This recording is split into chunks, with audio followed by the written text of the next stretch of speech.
Welcome to another fun-filled Friday edition of Second City Sports Live in living color right here on Sports Zone Chicago. Along with Miss Lakeena McGee, I am Sydney Brown, and that's me. You can follow yours truly on the Twitter and the IG at SidKid80. Once again, that's SidKid80. That's SIDKID80. That's SIDKID80. You follow me at Lakeena McGee on the Twitter and at Lakeena_McGee on the IG. Make sure you download that Sports Zone Chicago app. You want to know why? Because we said so. That's why. And also, too, you can watch and listen to any of our live shows, including this one, Second City Sports. If you happen to miss them, you can catch them and watch them at your own leisure. Make sure you also follow Sports Zone Chicago on all social media platforms. That's Facebook, Twitter, Instagram, and YouTube. Once again, that's Sports Zone Chicago on Facebook, Twitter, Instagram, and YouTube. You want to catch the audio version of this podcast, you can do so by subscribing to War on Anchor. We are available on all podcast platforms, including the iHeartRadio app. Make sure you type this in your search engine boxes on those podcast platforms. Okay, you ready? WARR on Anchor. Make sure you type that in those search engine boxes. And make sure you follow War Media at WARR Media on Facebook, Twitter, Instagram, and YouTube. Once again, at War Media on Facebook, Twitter, Instagram, and YouTube. And thank you very much in advance for your support. Like, share, subscribe, and tell your friends. We are unapologetically fun, and we have very definite opinions. If you have a question or comment for us on doing any of our topics during this 2-hour extravaganza, you can go to Sports Zone Chicago's Facebook page or Sports Zone Chicago on YouTube. Type in your questions or comments in the comments section. Lakeena will get them up on the screen for you. But if you decide to do something stupid or decide to troll, even though I'm in a good mood today, Lakeena will give you the full Bill and Beer boot. Bye-bye. Armando, welcome back, my man. Welcome back. Good afternoon to you as well. Lakeena, baseball is back, baby. Woo! I am very happy. Yesterday, around this time, a couple hours ahead of time, around this time yesterday, the news came down that the new CBA was agreed upon between the Players Association and the owners. It's a new 5-year deal. Lakeena, the minimum salary for the players will go up every year for the next 5 years. The new collective competitive balance tax will start, I believe, at $232 million. Will increase every year through the next 5 years. Lakeena, I know we're going to break down the details of this deal in just a moment, but just two quick observations from me.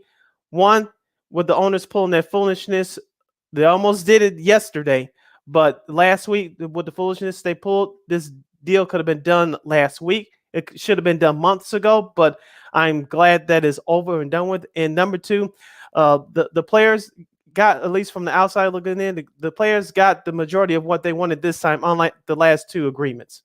Yeah, and I think that's sort of the thing that kind of propelled the players to say yes to this. I mean, the fact that they are getting a little bit more money, it's about 750,000, 760,000, something like that now, up from about 500 something. So that's a big deal for them as well. Look, they were missing games. They had already missed it. They're going to try to do 162. They're going to get 9 doubleheaders again. Yay! So I don't know how I feel about that because I actually like the 7th-inning doubleheaders, but I don't know about you, Sid. But it's sort of one of those things where you sort of say to yourself, oh, okay, baseball, I think they realize with the NFL, all the craziness there. We'll get to all that in a second.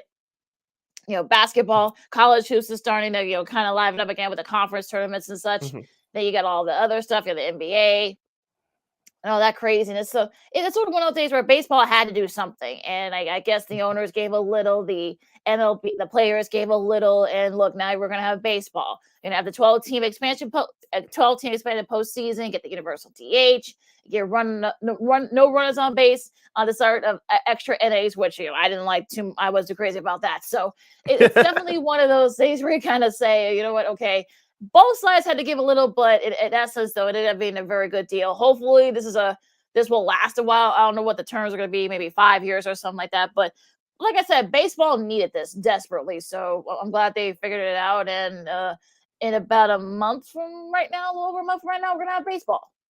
Yeah, April 7th is the opening day for baseball, so about another 3 weeks from yesterday, baseball should start their regular season. We'll get a full 162 game season in. Lakina, let's break down the playoff scenario. Of course, we reported on this show a couple of shows ago that the owners wanted a 14-team playoff because they were going to get $100 million check from Hmm. ESPN, but it made sense from a common sense perspective with the 12 teams because uh, you have more of a competitive balance. And number two, we had Sharway start on our show about this time last week, and she said it would become like the NHL, to a lesser extent the NBA, watered down, like half the leagues in the playoffs. So the 12-team playoff works. The top two teams in each league will get a bye, which makes sense, just like football. And if you're a White Sox fan, if you want to wonder, were we able to play in this new playoff format last year? Yes, you had the third best record in the AL. You would have played the Toronto Blue Jays.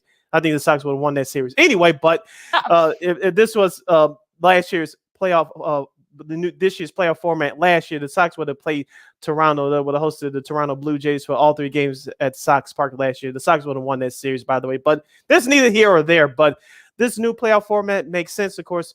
It makes sense for the owners in these TV networks, more money, more advertising. And I think you're going to see interest in the playoffs go up just a little bit more, because baseball is just like hockey, is a regional sport. Uh, uh, People are interested in their teams only during the regular season, but come playoff time, for those who are casual watchers, they'll tune into baseball that much more, and that's when baseball ratings go up. Well, it's one of those things where really will that really be the case? Because the baseball, the season's already long. Now you're going to try to get Hmm. 162 games in with 9 innings. No, 9 inning double headers. Look, the average age of a baseball viewer, and this was, I think I saw this earlier this week, was 57. So that's, if you're trying to grow the game, this is not going to help you grow the game.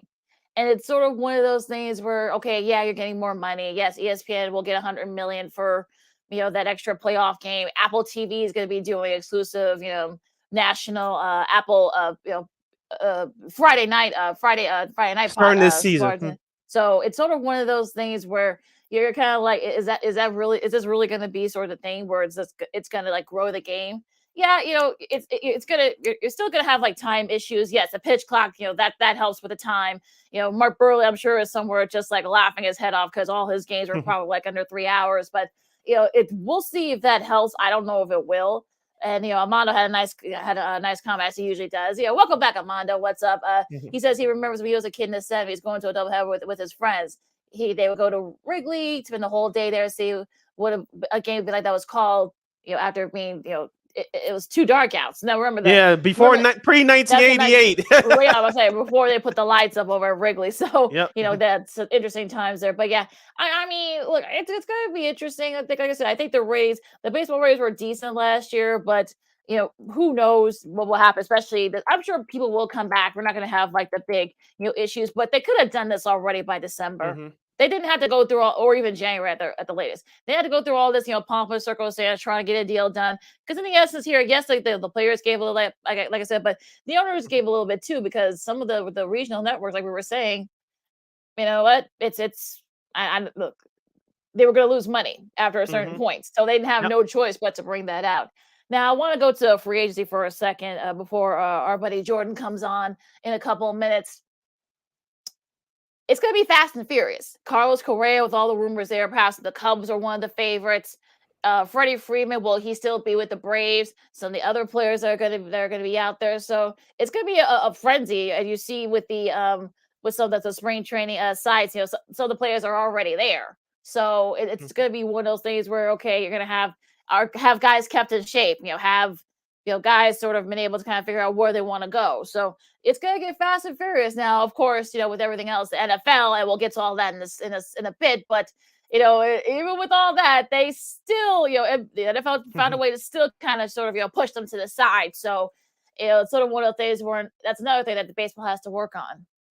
With free agency, as we said before, it's going to be fast and furious because most of the players should be there mandatory by Sunday, if not early Monday, if you have visa problems. That's for the foreign players. applying for visas and whatnot. So free agency is going to be a frenzy. And for the Cubs, will they get Carlos Correa, or will they stay on this course and build the team the right way?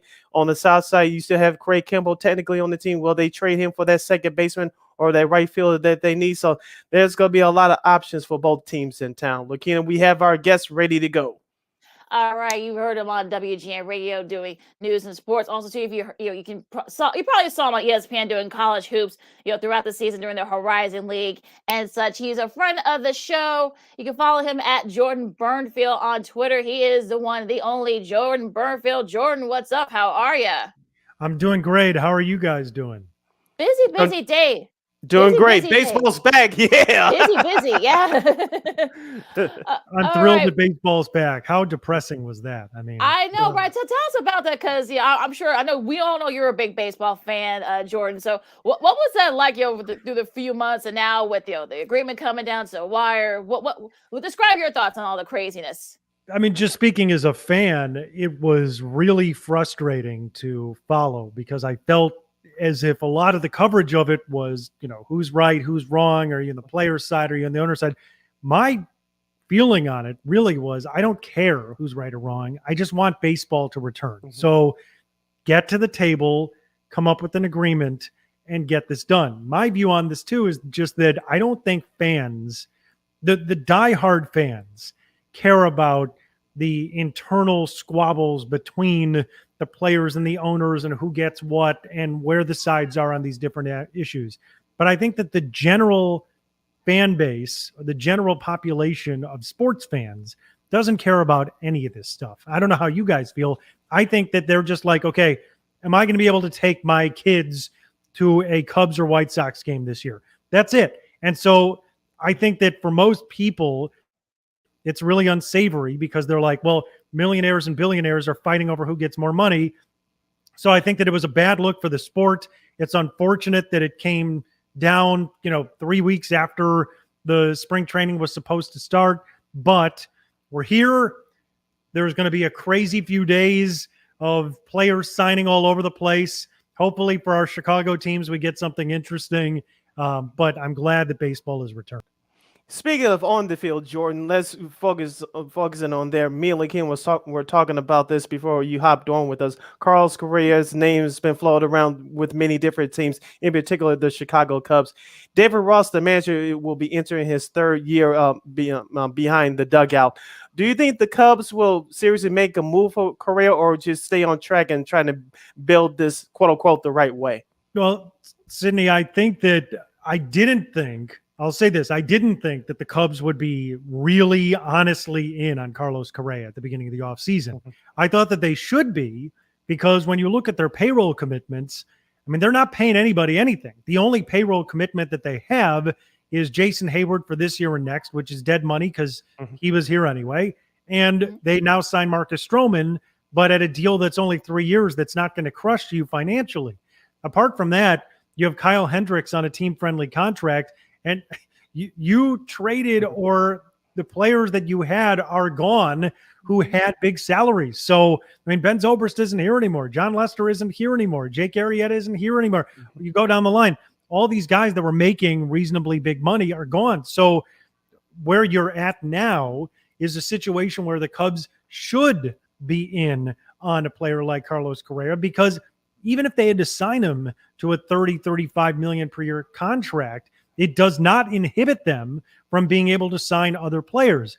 That being said, I think that when you look at the Ricketts family ownership in its totality, I think what we've come to learn about them is that when they think it's worth spending, they'll spend. I think that there's this misperception on social media that the Ricketts are cheap, and I really don't look at it that way. And this is not defending them. I just think that in 2015, when they could see that the Cubs were about to go somewhere, they went and signed John Lester. They went and signed Jason Hayward. They went and signed Ben Zobrist. So they were willing to put the money in when they felt like the investment was worthy of it. I think fans got upset because, they didn't sign Bryant and Rizzo and Baez to long-term deals, who represented the core of the World Series team. But I think that now, given that they have no payroll commitments, they should be in on a player like Correa. And based on what I've read from guys that know better than me, like John Morosi, like Buster Olney, I think had something out this morning. It sounds like the Cubs are really in on him. And so I think that if you're going to sign a player to a 10-year contract, it's always a scary proposition for a team to make that kind of commitment. But if there are opt-out clauses on both sides, that's one positive. And two, if you're ever going to sign a player to a 10-year deal, why not sign a 27-year-old shortstop who perhaps has 5 good years ahead of him at least, who has been a 5 to 7 WAR player for several years, who has World Series experience, who is an outstanding defender and hitter. It just feels like he checks a lot of the boxes. So if they're going to do something big and splashy, it feels like Carlos Correa is one that makes sense. Talking to WGN Radio and ESPN's Jordan Bernfield here on Second City Sports on Sports Zone Chicago. To follow up what you just said, Jordan, do you think that the Cubs are in kind of win now mode, or at least contending in the Central? I don't think they're in win now mode. I think that they would like to contend if they can make some smart moves to improve the product, right? I mean, last year sort of bottomed out the end of the World Series core era when they made all the trades right before the deadline and moved Bryant and Rizzo and Baez and Jock Peterson and all these guys that were on the team at the beginning of last year, which amazingly the Cubs were in first place in June, which most people don't even remember as the season went on, but they were. So, I mean, they had like a surprisingly good start. They lost the 11 in a row. They dumped the team. So I don't think they're in win now mode. I think, though, that if you were to sign a player like Correa and you signed another starting pitcher and you made some creative moves in your bullpen, I mean, they lose Cody Hoyer for this year, which certainly hurts. But I think that they could be in a position to be pretty good if they spent wisely over the next few days. I don't know that they're in, World Series good mode. That's hard for me to believe because what it would require of them to get to that level, I mean, I don't see them spending $500 million this offseason, right? So realistically, they're not probably in win now mode. I think the selling point to Correa or to any free agent of high value would be, look, we're in a position right now where based on the trades we've made, we finally have talent in the system again for the first time in about 5 years. We have a pitcher in Marcus Stroman that we like for the next 3 years. We have a ton of flexibility with which to spend to improve the team. And we've got some players coming along. So if you sign here in the next 2, 3, 4 years, we could be on our second wave and be really good again. But I think realistically, Jed Hoyer on down is not going to tell you that they're in a win now mode unless something unforeseen were to occur and they were to spend a lot of money and fill a lot of holes that they have. Let's head over to the South Side and talk some White Sox. Jordan, of course, GM Rick Hahn says free agency is open up for the last not quite 24 hours yet, but Rick Hahn's been quoted that he's looking for pitching depth. Of course, the White Sox need a right fielder, but in my personal opinion, they need, most importantly, they need a second baseman.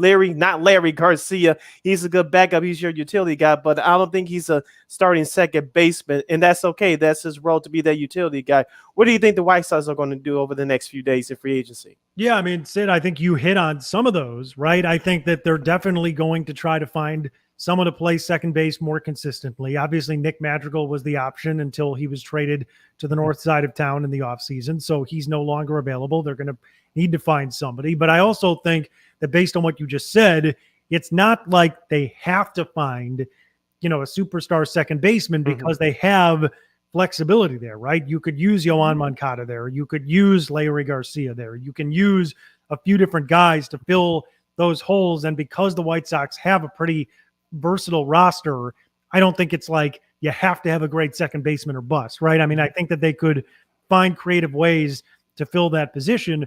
I also think that they probably could use one more pitcher. I think we saw that last year in the postseason, that the White Sox really were one guy short. And so if they could add one more pitcher, I think that would help them a lot. I don't see Craig Kimbrell starting the season on the White Sox. I think he's going to get traded.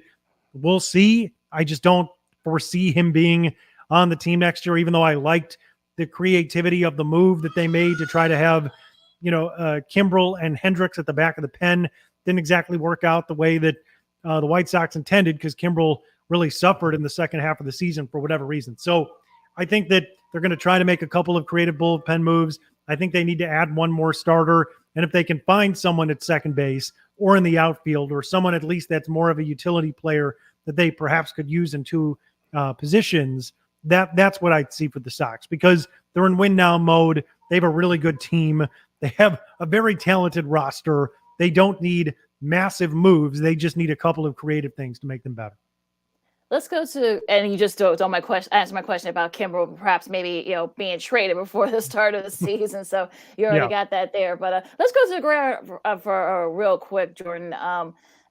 The Bears, you have been very busy, these last few days. Of course, Khalil Mack got traded. Some Bears fans were not very happy. I told people, I said, look, they're gonna have to get rid of, guys like Khalil Mack.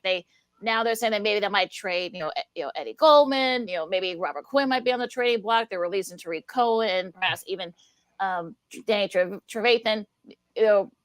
Basically with new regime, I think they're basically getting rid of a lot of dead money. So what do you think about the direction the Bears are going here with this new regime? Well, it's interesting. I think that it looks like the Bears are going to be cleaning house a little bit. That's what it feels like, and that rebuilding is more the direction that you go. Because I think if you're not rebuilding and you're trying to compete in 22, you probably are keeping a Khalil Mack, who's on the later side of his career, but still a good player, even though he's been injured, right? Like, if you want to win in 2022, you're not helping your chances to win by not having Khalil Mack on the roster. So it does seem that they are trying to rebuild, and I have no problem with that, frankly. I mean, I think that the situation that they're in, they have a young quarterback. They've got 3 more years on his rookie contract. There's a window in which they're going to need to start to get competitive so that they can see, A, whether Justin Fields is even the guy that they want going forward, but B, while they have him on a rookie deal, can they replenish the roster and become competitive enough where you could benefit from having Justin Fields on a rookie contract? But because of the timing in which Poles and Eberflus have come in, we're already a year in to Fields' contract, and they're going to have to reshape this roster pretty significantly. So, Tariq Cohen's been hurt for 2 years. It doesn't surprise me that they've decided to move on from him. I'm sorry for him. I mean, I know that, there's nothing he can do about the injuries that he suffered. I liked him as a player while he was on the Bears, but he couldn't get on the field. So I understand Ryan Poles' decision to move on from him. And as far as Mack is concerned, the Bears gave up a lot of draft picks under Ryan Pace. They just did. They didn't work out. When they traded for Khalil Mack, he's a great player. The first half of his first game in Green Bay, you're like, oh my God, this guy's a monster. This is going to be a great contract for the Bears. Unfortunately, because he was hurt, they didn't maximize their time with Khalil Mack. And they weren't good. I mean, they made the playoffs, but they really weren't good consistently. So, I think that what they got is sort of in line with what they got, when Von Miller got traded to the Rams, was the compensation, that kind of deal. So I think it's sort of in line with that. I think Bears fans that are angry about it are angry because Khalil Mack's a great player and because of the direction that they might be moving in is to rebuild. But I think, honestly, Ryan Poles got something in line with the compensation that they probably should get. And I think that even though it's unfortunate that we won't get to watch him in the Bears uniform anymore, in the grand scheme, I think it's probably the right move, because if you're not competing, you really don't need defensive stars that are 30 years old. Jordan Bernfield from WGN Radio in Chicago and ESPN Television is joining us right here on the Friday edition of Second City Sports. Sid Lakeena with you on Sports Zone Chicago. Jordan, let's go to the hardware. Before we get to college, I want to get your thoughts on the Chicago Bulls. They ended their losing streak the other night in Detroit, only winning by 6, but a win is a win is a win. They'll host the Cleveland Cavaliers tomorrow. What do you see in the future for this Bulls team? Do you think they'll win 50 games? I know Alex Caruso is starting to work with the team now, coming off his injury. Alonzo Ball hopefully will be back within the next couple of weeks or so. Where do you see this Bulls team headed? Do you think they'll win a playoff series, or do you think they'll get bounced out in the first round? I mean, I think it all depends on their health, right? I think that the season for the Bulls has been really exciting, and I think it has also kind of bloated expectations for Chicago fans, understandably, because when the whole team was healthy, they look really darn good, right?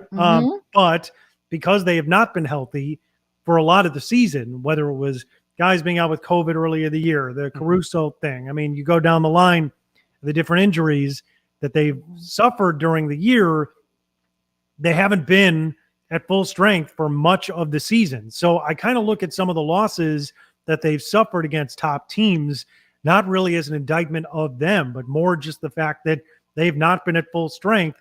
And I'm curious to see what the Bulls would do full strength against some of these top teams that they don't have a good record against. So to me, to answer your question, I mean, 50 wins is possible. Certainly. It depends on their health.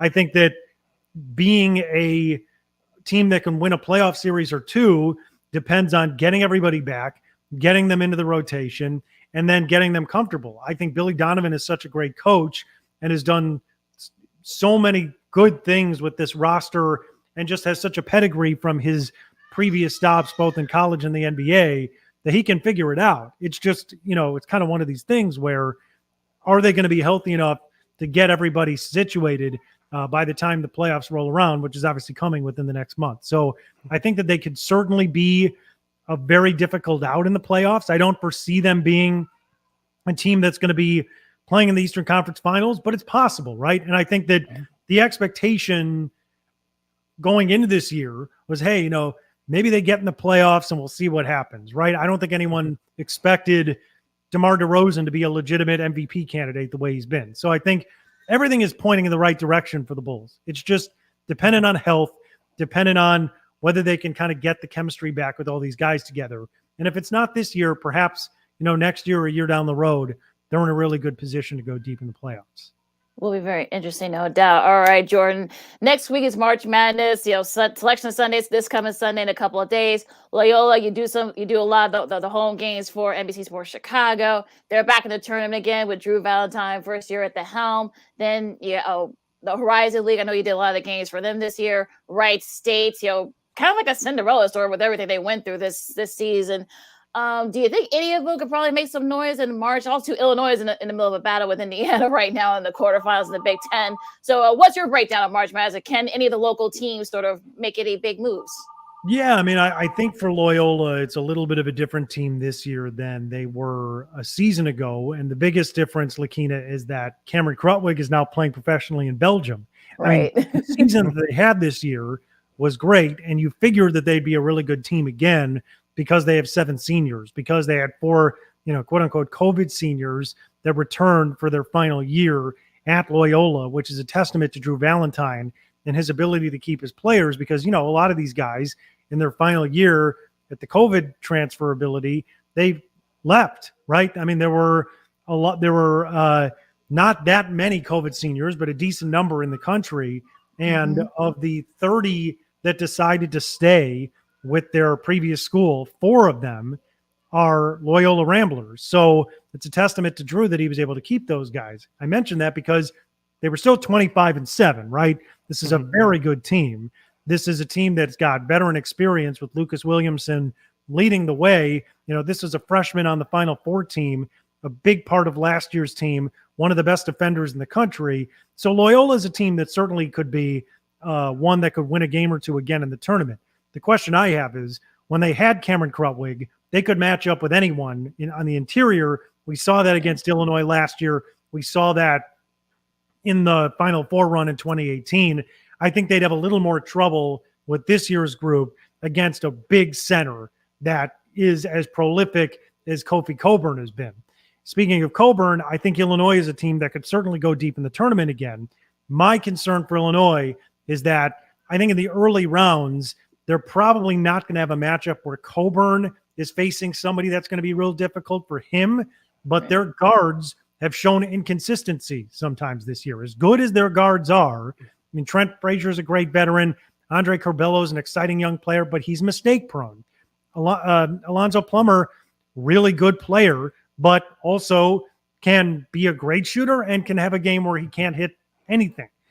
So they do have some variability there, but I think Illinois is certainly talented enough to make a run. You mentioned the Horizon League. I mean, I have a lot of affinity for that league, just having worked in it for so long. Wright State's been a great story. The last 6 years under Scott Nagy, this is their second tournament appearance, but they've been in the mix for the tournament every year. The question for them this year was sort of similar to Loyola, but on a smaller scale. They lost their center from the last 4 years in Loudon Love. They're a little bit different this year than they've been, but their forward, Grant Basile, is a really nice player. They have a great guard in Tanner Holden, leads the country in free throw makes and attempts, downhill kind of player who's also one of the top scorers in the country. So they've got the talent, I think, to give a first-round team a run. The issue for Wright State is they're likely to be a 16 seed, so it's a very uphill battle for them. But do I think that they could make it difficult on a 1 seed? Sure, depending on the matchup. And when talking about the Illini just a second ago, Jordan, you kind of led into my next question. Of course, the Illini are led by Kofi Coburn and Trent Frazier. My guy is Alfonso Plummer, who I think he's going to have a good tournament. Alfonso, yes. Alfonso Plummer. I think I'm looking for him to have a great tournament. But who is your unsung hero for the Illini? Who needs to step up, in your opinion, for the Illini to go as far as they want to go? Well, Sid, you seem like an Illini fan, so I'll ask you if you agree with me. What do you think of DeMonte Williams is that answer? I wouldn't have a problem with that. You know why I think that? Because DeMonte is a veteran who's been there a long time. He knows the system. He's been around these players for several years, and he fits his role incredibly well. Like, DeMonte Williams is never a guy that tries to take over the game because that's not his role.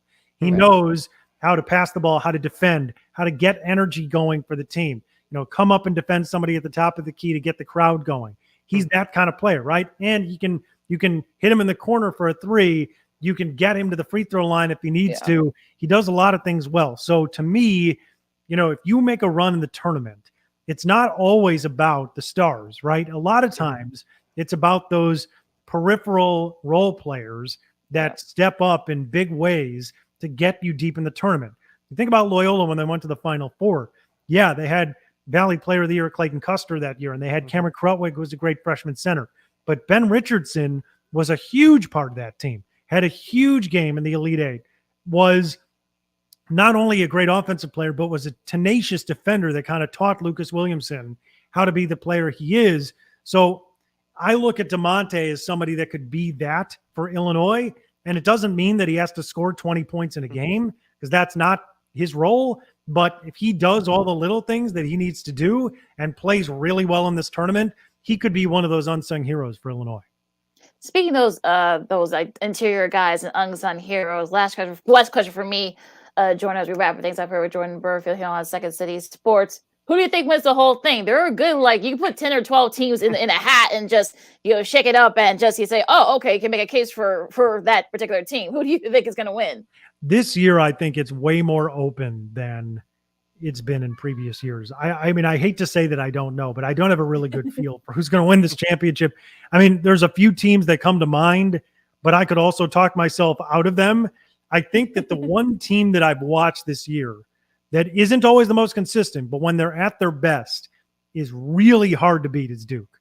I think the ceiling for Duke is probably the highest, but there's a lot of pressure on them. It's K's last year, and that could swallow them alive in this tournament. I don't know, but I would have said Arizona, but I don't know what the health status of Kirk Reese is yesterday. I mean, I know he got hurt yesterday, so if he's not available, that'd be a huge blow to Arizona.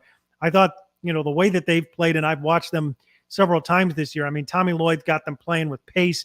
He's got them playing in a style that's really difficult to defend against and prepare for over a couple days in the tournament. I think Gonzaga is really good, obviously, but I'm concerned that there's so much pressure on them to win the championship now because they've gotten so close the last few years. That's just a tough thing. It was like sort of like with the Cubs, right? Like until they broke through, it's a really tough thing to do. But, you know, one team that I'll give you that I think has a chance to go deep in the tournament, I don't know if they're good enough to win it, but Texas Tech, what they do defensively is just incredible to watch. I don't know if you've spent any time watching Texas Tech, but they are tenacious. And I think that in a tournament setting, when you don't have a lot of time to prepare for a team, you're going to have a lot of trouble knocking Texas Tech out, especially if they win their opening game of the weekend, right? Because if a team has 4 days, maybe they can prepare for that defense. But if they win the first game and they get to the next game and you have 1 day to prepare for that defense, that could swallow you alive. So I think that's a team to watch. But right now, if I had to pick a champion, I think I would reluctantly pick Duke, but I don't feel good about it, is what I would say. Last question for me, Jordan. Of course, this is a topic that's brought up every year. Of course, most fans like the big dogs in the tournament in the Final Four, like Duke, North Carolina, and Kansas. But some people like yours truly like a mixture of those teams, a couple of teams in the Final Four, but you have a surprise team like Loyola a few years ago, or Florida Gulf Coast that almost did it several years back, or George Mason back in 06. Which side of the fence do you fall on? Do you like the big dogs always dominating, or do you like to see some surprises every once in a while? Well, I am someone who has worked in mid-major college basketball for a long time, and I also have worked at the big conferences too, but I love seeing the mid-major teams win, and I think that you need a balance, though, right? I think that the country needs the blue bloods to go deep in the tournament, because the average fan may not be as into seeing a Cinderella story as I am, but I enjoy seeing the mid-majors show that they are really, really good and good enough to beat these teams. Now, in a tournament setting, the beauty of the NCAA tournament, to me, is that teams schools all over the country are in it, right? It's not like in pro sports where there's 30 markets, most of which are the same in all the major pro sports. And so you don't really represent every area of the country. This tournament does. So everyone in the country gets represented. And the second thing I love about it is that would a mid-major team that knocks off a top team win 16 games in that conference? No. But in one game in a tournament, can they beat them? Heck yeah, they can. And that's what is so compelling and exciting about it to me.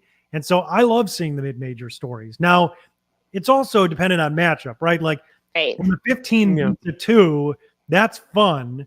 It kills everybody's brackets.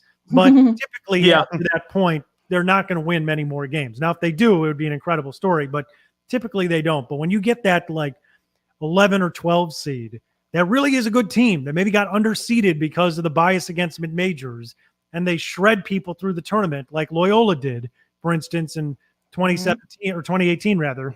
That was an extremely compelling story nationally. And so, I think anyone that saw Loyola play in 2018 could have told you they could make a lot of noise in March. Now, did any of us know they were going to the Final Four? No, you need some luck to get there. But did we think that they were good enough to go deep in the tournament? Yeah. And so I think that it's good for the sport when mid-major schools can go deep in it. It may not be the best for ratings, but it is good for the sport because it shows that you can really play anywhere for the most part, and you can have an opportunity to do something great in March. Absolutely. And I think your baby girl she's excited too, it sounds like. So. Yeah, my daughter is excited in the background. She's pumped for March Madness. Oh, I know she is. Okay, you guys, you can listen to him on WGN Radio. Also see him on ESPN calling Loyola games as well for NBC Sports Chicago. At Jordan Bernfield on Twitter. Jordan, did I cover everything? I think you did. Lakeena, Sid, it's always great to be on with you. Thanks so much for having me.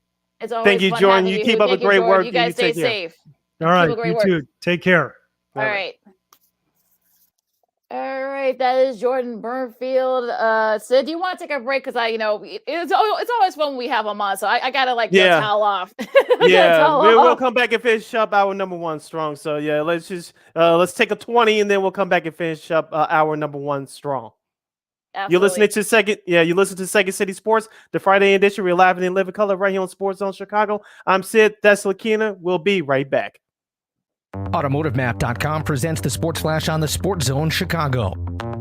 NBA tomorrow night, the Bulls back home. They'll host the Cavaliers. It'll be a 7 o'clock tip-off at United Center. Chicago snapped a 5-game losing skid with a 114-108 win at Detroit on Wednesday. The Bulls are 4th in the Eastern Conference, 3.5 games out of first behind the Sixers, Bucks, and the Heat. The Cavaliers have won 2 straight. They're 6th in the East, 5 games out of first. NHL Thursday, the Blackhawks fell 4-3 at Boston. Brandon Hagel had a pair of goals for Chicago. Alex DeBrincat with a goal and an assist. Kevin Lankinen made 32 saves. The Blackhawks at Ottawa tomorrow night. The LA Chargers have agreed to acquire defensive end Khalil Mack from the Bears in exchange for a pair of draft picks. The Chargers are expected to send a second-round pick this year and a 2023 sixth-round selection to the Bears for the 3-time All-Pro defender.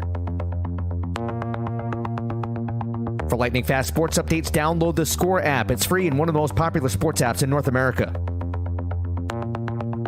I'm Chuck Sanders. That's the Sports Flash on the Sports Zone Chicago. Okay, I don't know who needs to hear this, but if you're not shopping spring essentials at Kohl's, you're missing out. I just got 20% off the cutest outfit from Sonoma Goods for Life, 25% off Hurley, which my son loves, and 25% off Champion and Adidas. Did I mention I also got an extra 15% off and earned Kohl's cash? Here's to longer days and more time to save. Select styles, 15% offer ends March 20th. Hurley, Champion, Adidas, coupons do not apply. Some exclusions apply. See store or Kohl's.com for details. How do you make the most of your mow? Tony and Melissa do it on a John Deere Z530M Z-Track mower. Jump out of the house, a cup of coffee, and I'm at work. You're riding around, it's like going on a go-kart. And for Rodney, he uses his John Deere X350 lawn tractor to turn his yard into a happy place. It's a great place to do Tai Chi. I work on my mind, body, and well-being. There are millions of ways to make the most of your mow. Learn how to make the most of yours at Deere.com. Nothing runs like a Deere.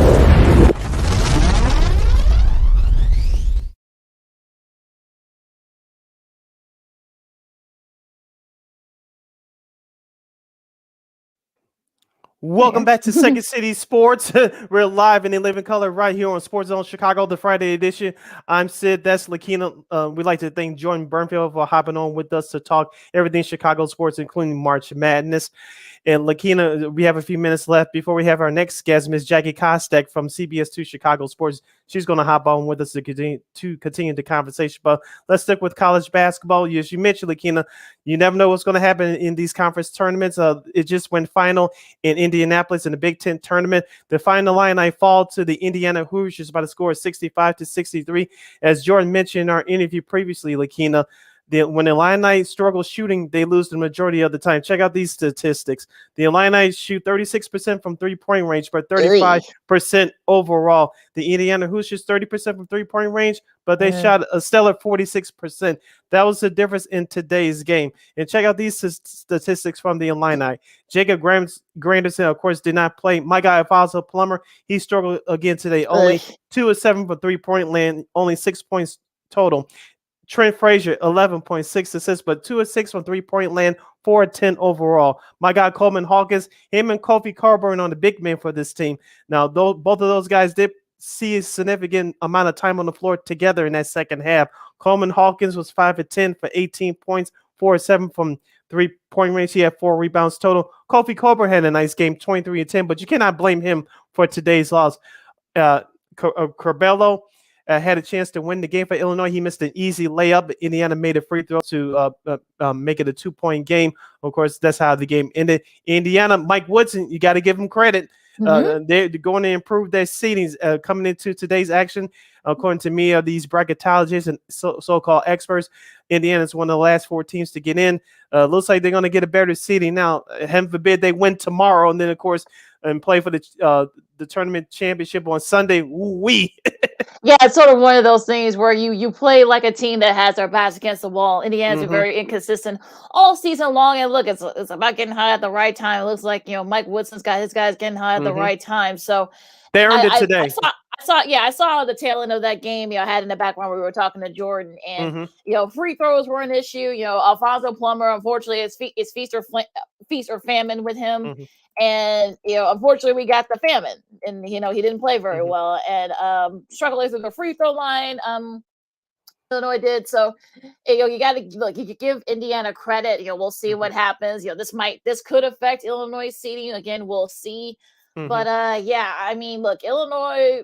I feel like could they perhaps maybe make a nice run and get to the Sweet 16? Sure, but could they lose in the first or second round? Yeah, I can see that too. Because I think you know what, this is unfortunately what we saw was the bad Illini team. So, and our buddy Sean Davis even said himself that he doesn't think that this team is as talented as others think it is.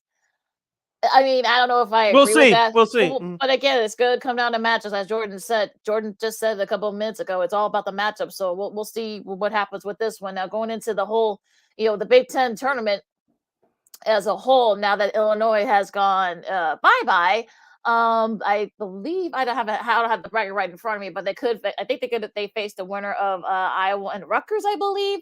So that game's coming on later in a little bit, about a half hour from about 15 minutes from now, I should say. So we'll see what happens there. But yeah, I mean, look, Illinois needs to kind of get it together, and hopefully they can figure it out. But that loss just was not good, and it's not that that's not the time of the season to have like one of your worst losses. No, it's not. And so, like you said, they'll have almost a week, exactly a week to get it together because, of course, the March Madness starts on Tuesday with that foolishness foreign playing game nonsense. But if you old schoolers like we are, the tournament starts next Thursday. So, so Illinois will have just about a week to get it together, and they'll get a couple of good hard practices in before they, of course, they'll know their opponent by Sunday night. And so the Illinois will be prepared for their first opponent around this time next week. Now, taking a look at some of the other scores from today's conference tournament games in the SEC tournament quarterfinal, you have Texas A&M leading number 4 Auburn 56-46. Texas A&M led by many as 17 points at halftime. Bruce Pearl's team Auburn, they were number 1 for most of the season. They struggled the last couple of weeks. It looks like the bad side of the Auburn Tigers there is showing is wreaking its ugly head right now. So late in the second half, Texas A&M leads Auburn by the score of 56-46. In the Atlantic 10 championship quarterfinal, Davidson leads Fordham by 22, 69-47. Louisiana Tech leading North Texas 33-21 in the Conference USA Championship semifinal. And in the Conference USA, Conference USA semifinal going on right now, Louisiana Tech leading North Texas 33-21. And in the American Athletic Conference Championship quarterfinal, Cincinnati is tied with number 18 Houston at 27. Now, going back to yesterday's action in these conference tournaments, as Lakeena calls them, the Fighting Porter Rosers, of course, he's the former head coach of the Loyola Ramblers that made it to the Final Four a couple of years ago. They defeated Baylor in the Big 12 tournament yesterday by 1 point. And so the crazy things happen at this time of year. And when we mentioned Indiana, they defeated Illinois just a few moments ago. They defeated Michigan yesterday by 5 in another classic game, 74-69. Duke gets by Syracuse in a tight battle, but they extended the game. They pulled away at the end with free throws, defeating Syracuse 88-79. In the Big East tournament quarterfinal from yesterday, Providence defeated Butler 65-61. In the SEC tournament second round yesterday, Texas A&M gets by Florida 83-80 in overtime. And George Mason and Fordham did battle in the Atlantic 10 quarterfinal. And yesterday, Fordham got past George Mason by 5, 54-49. And in the American Athletic Conference Championship in the first round, Cincinnati gets by Eastern Carolina 74-67. And of course, Chicago's Big Ten team back to the Big Ten tournament from yesterday, Northwestern. They got blown out by Iowa 112-76. And back to the ACC, Miami gets by Boston College 71-69. And Arizona, the Pac-12 tournament, which kicked off last night. Number 2, Arizona gets by Stanford by 4, 84-80. And in the Mountain West Championship in the quarterfinal, Boise State gets by Nevada by the score of 71-69. Then back to the Big 12 tournament, Kansas gets by, has no problem with West Virginia. They blew them out by the score of 87-63. And Colorado gets a big win over Oregon back in the Pac-12 conference tournament last night in the opening round, 80-69. You're listening to Second City Sports on Sports Zone Chicago. I'm Sid. Hopefully Lakeena will rejoin yours truly in a couple of minutes here. She has a couple of technical issues going on as we have a couple of minutes left in this first hour of Second City Sports. You love this time of year of March Madness. These conference tournaments, they make big money. You like to see crazy things happen. We just experienced it a few moments ago with Indiana beating Illinois 65-63. As I mentioned a couple minutes ago, Oklahoma upsetting Baylor, who are currently there to defend national champions. They defeated Gonzaga a year ago in the bubble. And what do you like to see in the NCAA tournament? We posed this question to Jordan Bernfield just a few moments ago. Do you like the big teams dominating, or do you like to see the Cinderellas? I kind of like the Cinderella stories. I know it annoys most people, but hey, that's why we like March Madness, right? Because we had the same things happening all the time. It'll be boring. Well, you like a little mixture of both, and I think Illinois fans didn't like what I said earlier about them. But it'll be interesting. Look, as far as the teams that are already in the tournament, some of the teams, Colgate's back in the tournament. They won the Patriot League last night. This is their third time, we're going to the tournament the last 4 years. Bellarmine, if that's a team, if you don't know who that team is, they're a small school. They're making their transition. They're in the second year of the Division One. Unfortunately, they're only in their second year. You got to wait 4 years. They end up winning the A-Sun tournament, but Jacksonville, unfortunately, because they're not eligible, Jacksonville State will end up going to the tournament because they won the regular season. So, unfortunately for Bellarmine, the Knights, unfortunately, they're not going to be able to go to the tournament, at least not for another couple of years. So it's sort of weird how that works, but it is what it is. Jacksonville State's going for the A-Sun instead. So it's sort of one of those, you kind of hate that has to be, the case, right? But, it is what it is in that front. But some of the other teams that have made, of course, we talked about Murray State. They're going back. They could probably perhaps make some noise as well. So, look, I like a good mixture, as they say. And with the big, tournaments going in full swing, you got, the Big Ten tournament, the Big East tournament's going on right now. The SEC, Auburn, who's the top seed there, they're down 9 to Texas A&M with about a little over 4.5 minutes left. Houston, they're top seed, they're down 5 at near halftime in the American. So so it's sort of the time of year where everything kind of gets going. So we'll see what happens. It should be a lot of fun. We'll talk more about that in a second. But our lovely guest is on right now. Sid, introduce her, please. Well, before we introduce her, we had to take this quick time out because our number 1 is in the books. Our number 2 will be straight ahead, and we'll have Miss Jackie Kostek from CBS2 Chicago Sports to talk Chicago sports, March Madness, and more. As you're listening to Second City Sports live on the Friday edition in living color, I'm Sid. That's Lakeena. You're listening to Sports Zone Chicago. AutomotiveMap.com presents the Sports Flash on the Sports Zone Chicago. NBA tomorrow night, the Bulls back home. They'll host the Cavaliers. It'll be a 7 o'clock tip-off at United Center. Chicago snapped a 5-game losing skid with a 114-108 win at Detroit on Wednesday. The Bulls are 4th in the Eastern Conference, 3.5 games out of first behind the Sixers, Bucks, and the Heat. The Cavaliers have won 2 straight. They're 6th in the East, 5 games out of first. NHL Thursday, the Blackhawks fell 4-3 at Boston. Brandon Hagel had a pair of goals for Chicago. Alex DeBrincat with a goal and an assist. Kevin Lankinen made 32 saves. The Blackhawks at Ottawa tomorrow night. The LA Chargers have agreed to acquire defensive end Khalil Mack from the Bears in exchange for a pair of draft picks. The Chargers are expected to send a second-round pick this year and a 2023 sixth-round selection to the Bears for the 3-time All-Pro defender. For lightning fast sports updates, download the Score app. It's free and one of the most popular sports apps in North America. I'm Chuck Sanders. That's the Sports Flash on the Sports Zone Chicago. Okay, I don't know who needs to hear this, but if you're not shopping spring essentials at Kohl's, you're missing out. I just got 20% off the cutest outfit from Sonoma Goods for Life, 25% off Hurley, which my son loves, and 25% off Champion and Adidas. Did I mention I also got an extra 15% off and earned Kohl's cash? Here's to longer days and more time to save. Select styles, 15% offer ends March 20th. Hurley, Champion, Adidas, coupons do not apply. Some exclusions apply. See store or Kohl's.com for details. How do you make the most of your mow? Tony and Melissa do it on a John Deere Z530M Z-Track mower. Jump out of the house, a cup of coffee, and I'm at work. You're riding around, it's like going on a go-kart. And for Rodney, he uses his John Deere X350 lawn tractor to turn his yard into My happy place. It's a great place to do Tai Chi. I work on my mind, body, and well-being. There are millions of ways to make the most of your mow. Learn how to make the most of yours at Deere.com. Nothing runs like a Deere.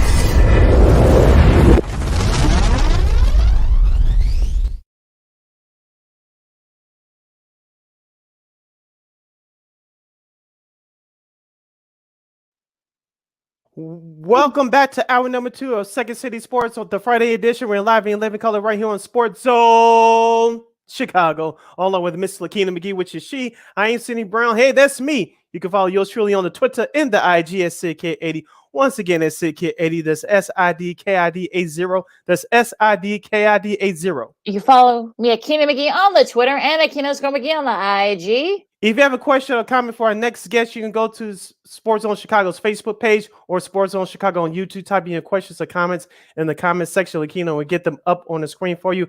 Our next guest to kick off our number 2 of this fabulous program is Emmy award-winning reporter and weekend sports anchor at CBS2 Chicago Sports. She is the talented, and the beautiful Miss Jackie Kostek. Jackie, welcome to our show. How are you? Oh my gosh, thank you for that amazing introduction. I appreciate it, and I'm so excited to be part of your show today. So thanks for inviting me on.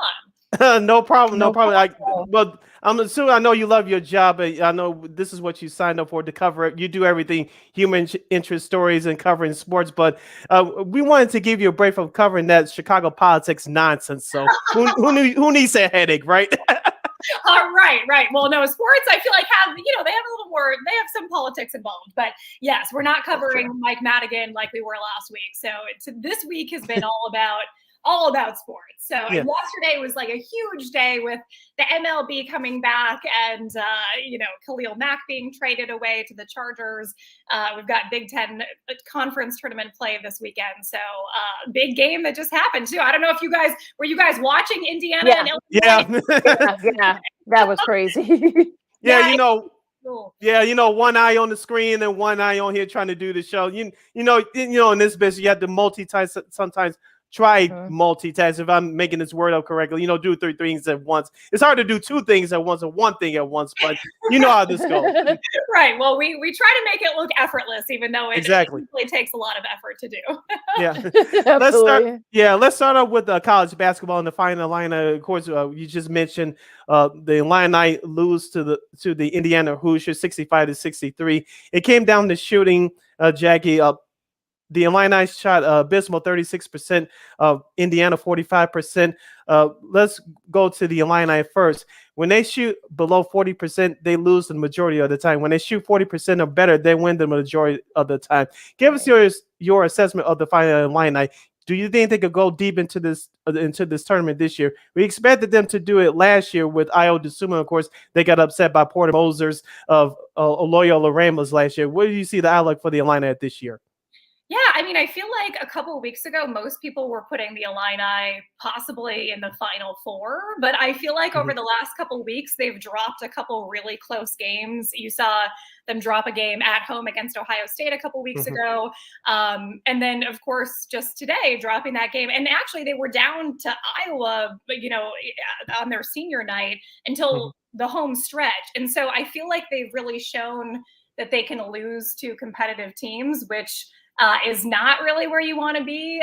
You don't want to be dropping those close games at the end of the season. But the one thing I think they have going for them right now, unfortunately, coming out of this Hoosier loss, is they do get more rest going into the tournament. So that can actually serve as a benefit and an advantage heading into the tournament. So we'll see. I think the 2 sleeper teams right now in the Big Ten heading into March Madness are Iowa. Iowa has been red hot the last couple of weeks, even though they dropped that 1 game to Illinois. But other than that, they have been so hot, dropping 19 threes yesterday. That was like an incredible performance. And Indiana, of course. Big win today and big win yesterday. Huge comeback against Michigan. Yeah, I really like Keegan Murray from Iowa, is one of my favorites in the Big Ten. So we'll just see, they play Rutgers in a few minutes, so that should be a fun one. Now, what about Loyola, Jackie? They're back in the tournament. They got a senior-laden squad. Do you think they can kind of make another magical run? I hope they can. I think their magical runs have been so fun to watch. I think they like you said, they've got a lot of seniors returning, 5th-year seniors. So these guys really chose to come back really for the tournament that they just played in, and now the March Madness. So I think they're in the position they wanted to be in. They're in the position of dancing. And honestly, they may not have made the tournament had they not won the conference tournament last weekend. Right. So I think they've got all the momentum in the world, and they've got this young coach, Drew Valentine, who I think they all want to play and win for.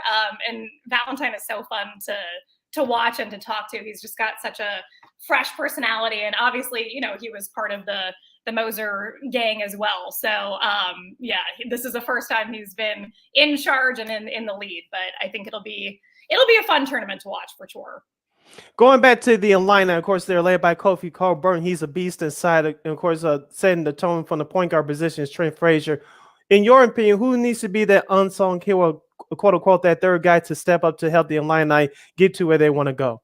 I really liked Hawkins today. I feel like Coleman Hawkins has sort of been the player that comes off the bench and sinks threes when the team needs them most. So, yeah, I mean, I think obviously Curbelo is so fun to watch, and I think the broadcaster said today that he's got like magician moves in the paint, which he just came in and like did something that none of us could do if we wanted to. Too bad that ball didn't go in the hoop in the last second. Right? And it looked like it was going to drop, and yeah. Oh man, yeah, that was disappointing. But yeah, again, I mean, more rest heading into the tournament. So I like Hawkins though. I feel like he comes in and he just drops those threes when they need them. Yeah, so let's hope we can drop them in the tournament next week. Let's talk about the MLB lockout. It's over with. Baseball's back. Yeah. Right. So we went through some of the things. Starting with the Southsiders first, Jackie. Rick Hahn, I think, looks so excited about baseball being back. I think even more excited than Sid. What do you because with it's going to be free agency. It's going to be a whole new sort of season with the short free agency and a lot of frenzy. So what do you think the White Sox are going to be looking forward to add? Or are they going to be able to trade Craig Kimbrell before spring training? What are your synopsis of the White Sox? Honestly, I feel like the White Sox had a lot of momentum coming out of last year, making the playoffs 2 years in a row for the first time, I think, in franchise history. I feel like everyone is just pumped for baseball to be back. And I'm not sure what they're going to be looking to do yet. I feel like we've been focused so much on the lockout the last 99 days. And so now we're like full speed ahead heading into spring training. I mean, we know the guys are already in Arizona or getting to Arizona within the next couple of days. They have to be, mandatory report date is on Sunday. So I honestly, I can't even lend an opinion on that one yet. I feel like it's just so much is going to happen so quickly. And we're going to be moving at breakneck speed. And I don't know. I think we're just all have to buckle up and see what happens. But I hope we get the right pieces. I mean, obviously, against the Astros last year in the playoffs, it was clear that the White Sox were a playoff contending team, but they couldn't quite get past the Astros. And so they do need to make some changes for sure. Let's go over to the north side with the Chicago Cubs, of course, with this free agency. Of course, Carlos Correa is the big free agent out there. Of course, he's been linked to the Cubs here and there. Some people say that the Cubs shouldn't do this and they should continue to, quote unquote, build this the right way. But the Cubs have a whole lot of money in their bank account right now. Mm-hmm. Do you think it's a good idea to go out there, Carlos Correa, or just stand pat and continue to build through the draft or through the farm system?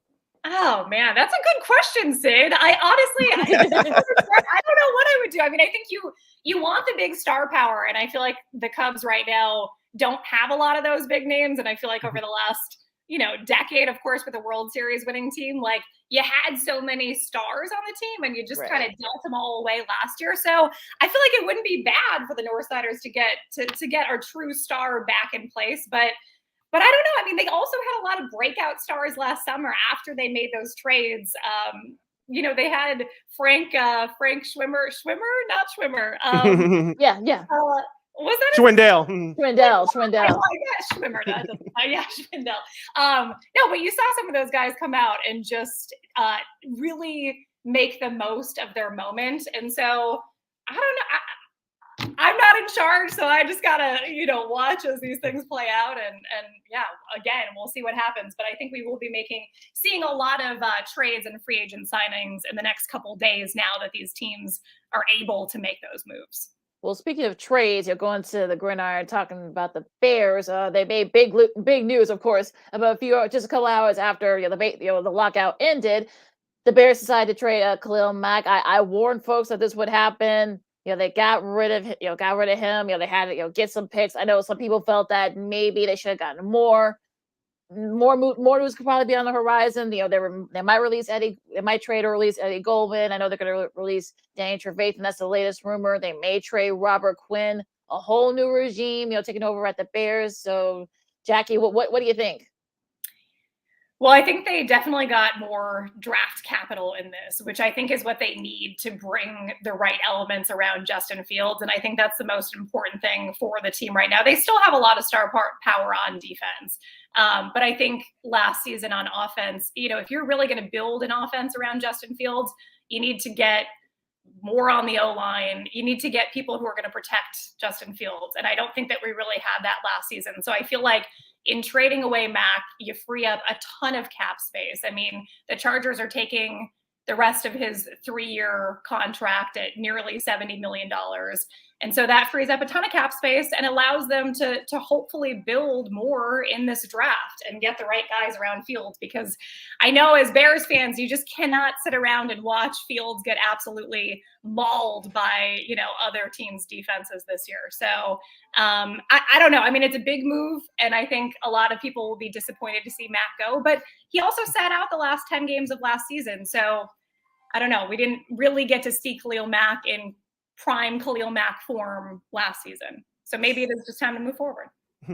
Emmy Award-winning reporter and weekend sports anchor Jackie Kostek from CBS 2 Chicago is joining us on the Friday edition of Second City Sports. We're live and in living color. Sid, Lakeena here with you on Sports Zone Chicago. Jackie, let's go back to the hardwood. Let's talk about the Chicago Bulls. Of course, they ended their losing streak the other night in Detroit. They host the Cleveland Cavaliers tomorrow night. Where do you see this Bulls team? I know Alex Caruso is working his way back into the lineup. Hopefully Alonzo Ball is doing the same thing. Where do you see this Bulls team as it currently stands? The Bulls have been so fun to watch all season long. And I think, and which has been so good to finally see. It's been so many years that the Bulls have just struggled. And so I think finally building around Zach LaVine and giving him some partners in crime there and watching DeMar DeRozan just go off almost every single night. It's been a joy to watch. And I do feel like they hit a little bit of a slump, and it showed that they needed Caruso and Lonzo Ball back in action to help the defense. So, yeah, I mean, I think down the stretch, like, these guys really want it, and it's clear that they're having so much fun playing together and that they want it so bad. Like, I remember DeMar DeRozan had a particularly rough shooting night at the line, like maybe a month and a half ago. And he said that he stayed after at the United Center just to shoot free throws, just to work on his free throw shot. And that level of intensity and drive to be the best that you can be, I feel like is going to help them down the stretch. But it is a competitive Eastern Conference. So I don't know. But I mean, with the Cleveland Cavaliers being better this year and the Heat being on top of their game, like it's fun to have the Eastern Conference be a true battle. Well, it looks like Caruso, is getting closer and closer to coming back. How much of a difference, with him coming back, P-Will might come back. It might be a little while longer before a Ball does. What is the ceiling for the Bulls once all these guys hopefully can come back? It's a question that nobody knows, I don't think, yet. I think the Bulls have not really been, like, perfectly healthy. They had so many COVID issues in December. They've had injuries, which, most teams face some issues with injury during the season. That's just a normal thing that they have to deal with. But I don't think that we know the ceiling for the Bulls yet, because it's been a long time since we've seen everyone in place. But I do think that getting Caruso back and getting Lonzo Ball back should really help the defense, which seems to be, I mean, you look at that, like, 5-game losing streak, the defense was really what, lost those games. So yeah, we'll see. But I think the sky's the limit, I think. Let's get more into your career path in general, Jackie. Of course, you worked here in Chicago before. The first time you worked at WCIU, the morning show, The Jam. Of course, you were one of the MCs for the Chicago Blackhawks. Tell us, what was that experience like working in the city of Chicago the first go around? Yeah, I mean, I loved working in Chicago, and that's why I wanted to come back. I had been working first. I had moved from New York, and I first worked for a company called DNA Info, which is now Block Club Chicago. So I was producing videos for them and just reporting mostly news. So I covered a lot of crime, some feature stories as well. I guess it was always a mix. But yeah, I really didn't get into the sports world until I worked for the Blackhawks when I was working for WCIU as well at the same time. And I remember, so at the time I was the in-arena host, and it was a job that I absolutely loved. I had so much fun with.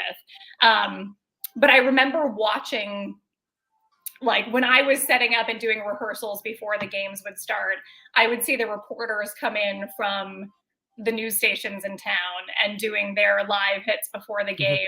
And I was kind of looking at them and thinking, now that's really what I want to be doing. I really want to be covering the teams in a real way. And I mean, my job with the Blackhawks was interacting with fans, doing fun hits on the Jumbotron. Like it wasn't covering the team in a real way. And so I think you always have to pay attention to how you feel and what's like what you're longing to do and kind of who you're envious of in a way.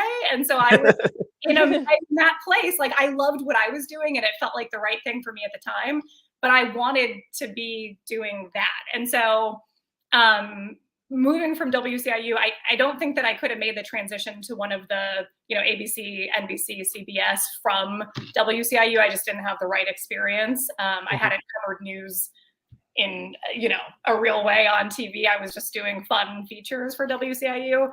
So that's why I made the jump to Las Vegas. I worked for the ABC station out there, and they had the perfect role for me at the time, which was weekend news anchor, where I was also anchoring sports. I just, anchored the whole show, and community sports reporter.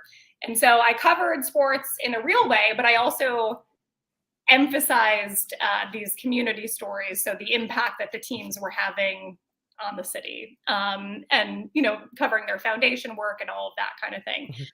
All of those things. So yeah, when I had the opportunity to jump back to Chicago, I had to take it. I miss the city so much. And obviously when you talk about sports, I mean, it's like the most vibrant sports city, I think, in the country by far. It's a lot, but it's like just the most fun too. So, but I do get to cover news and sports at CBS, which is a dream come true. So. Look, it's never a dull day here on both sides of the spectrum, both with politics and sports. So do you have a preference? I know you have to do the prep like differently for both. So which is sort of, I don't want to say like hard or tedious, but which is sort of like, more, kind of, you got to peel the onion more, if you will. Yeah. I mean, I think sports definitely align more with my personality, because in sports, when you're delivering sports, you can be a little bit louder is not the right word, but you can be a little bit more, you can have more personality than you can if you're telling a hard news story. And so I think I really do enjoy that. I enjoy being able to smile on camera and to emote a little bit more. But I also really like the balance of getting to tell these hard news stories as well. I feel like my two big dreams in this industry are to cover the Olympics, which are like, that's a super sports track, and to anchor a morning show, which is not a sports track. So yeah, hopefully I'm on track to do both. I don't know, but yeah, I really do enjoy doing both, and they both have their own challenges and their own positive things too. So. Jackie Kostek from CBS 2 Chicago Sports is joining us right here on the Friday edition of Second City Sports. We're live in living color on Sports Zone Chicago. Sid, Lakeena here with you as we head down the home stretch of today's show. Jackie, I know you grew up in the state of Minnesota, and did you play any high school sports growing up? Where did you get this passion of sports from? Did you get it from your parents, or how did you get into into your love for sports? I love that question, Sid. So yeah, I did grow up in Minnesota, but neither of my parents are from Minnesota. So my mom is from Cleveland, Ohio, and a lot of our family went to Ohio State. My grandmother lived in Columbus for a long time. So we all grew up, even though I grew up in Minnesota, like my mom's passion for Cleveland sports and Ohio State were... is absurd. So I mean, I remember, we used to have like a Buckeye flag that she would like, hang outside of the house. And when Art Modell sold or, brought the Browns to Baltimore, she like had a sign with bad language outside of our house. So I don't know. Oh God. So that's just, the passion. Like I always knew as, growing up that like on Saturdays, if Ohio State won, it was like I should ask for anything that I wanted from her right after the game. If they lost, I should just stay away from her for like a full week, because that's like yeah. So yeah, the passion definitely came from that. I played sports growing up. I was a figure skater, swimmer, competitive cheerleader, but I wasn't very athletic. So I kind of prefer to just watch from the sideline and cheer my head off. At least you tried. He gave you full effort. Yeah. That's what counts. I think we've all been there, right? You try a little bit of something, then you realize, no, I'm better at watching her, and learn about it. Exactly. Did you have like any? Yeah, exactly. Did you have like any favorite like sports heroes from Minnesota or even from Cleveland or or for Ohio in general? Yeah, I mean, our dog growing up was named after Bernie Kosar, who was the longtime quarterback for the Browns. I mean, most of my sports heroes are Ohio State football players. Cardell Jones, when he went into the Big Ten tournament game in 2014 and crushed Wisconsin 59-0, coming off the bench. That was amazing. Went on to win that national championship. So yeah, I think most of mine. I'm like in the draft right now. I'm really looking at like Chris Olave and Garrett Wilson because they were the star wide receivers for the Buckeyes this past season. So, yeah, I mean, covering all of the Chicago teams, like I'm all about. But if you want to see me really go nuts, it's watching an Ohio State football game. We're not. Yeah, I'm sure you weren't pleased when they lost to Michigan this year. Oh, no. We had to do that, Lakeena. I'm sorry. I didn't mean to do it. I had to mention it at least. No. It was terrible, but yeah, I think that like after the 9-year, it was almost a decade of us winning, and so just to have the rivalry be somewhat competitive, every once in a while they have to win. Every once in a while, not often, but every once in a while. Look, and they won the Rose Bowl against Utah too. So there's a bright side. See, that was a weird game, but that was it ended up being fun for Ohio State fans, I guess. Exactly. Are you guys? Who's your college team? The Illini? I don't really have a college football team, Jackie. I don't. I just watch it from the sideline. So yeah, I love growing up in Big Ten country, growing up in Big Ten country, of course. But look, I love Sid knows I love Pac-10. Now Pac-12. Yeah, she's the West Coast college football queen. So if you need some West Coast college football info, Lakeena is your girl. Nice. Yeah. Okay, I do like Utah. I feel like Utah is like they've been really fun to watch, and Oregon's usually fun to watch, even though they beat the Buckeyes this year. But yeah, I mean, there's a lot of good Pac-10, 12 teams to watch. So absolutely, yeah. As you mentioned, Jackie, you worked in Las Vegas. Of course, I'll follow you on Instagram, and for lack of a better term, mean this in a nice, respectful, and fun way. You were having the time of your life. And me personally, I went to Vegas 3 times, and I did not have any luck gambling, but that's a whole nother story. But I tell this to people all the time. Vegas looks like it's a metropolitan city that's been growing over the last several years. Next to Chicago, I'm not saying this just because I'm born and raised here, but Las Vegas has a great skyline, especially at night, next to Chicago, of course, but it has a great skyline. Talk to us about your experience in Las Vegas. I was jealous of you. I usually don't say this a lot, but since we're friends now, because like I said, I tell people all the time, go to a Blackhawks game. I know they're not doing well this year, but go to a Blackhawks game. If you haven't been to a Blackhawks game, you'll have the best time of your life. Now, I'm jealous of you because the Golden Knights, ever since they've been in the NHL for the last 5-6 years, they never missed a season of going to the playoffs. I was jealous of you being in that building. I want to be in that building just one time. And it looks like that city's taking off professionally. It looks like they're going to get an NBA team probably not into the distant future. They already have a football team with the Raiders now. And of course, they were in the playoffs this year and they lost. But that city's really rallied around this hockey team, the Golden Knights. That actually is the reason. Well, first of all, I'm sorry that you lost when you were gambling, because that's the experience of most people, unfortunately.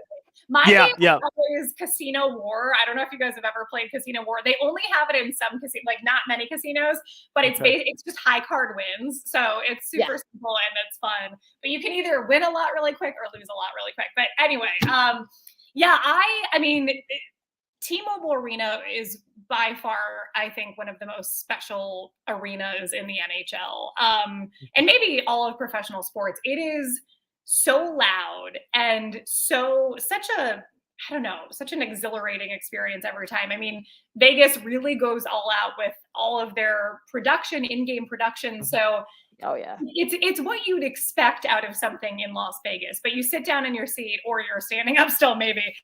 And it's full throttle volume.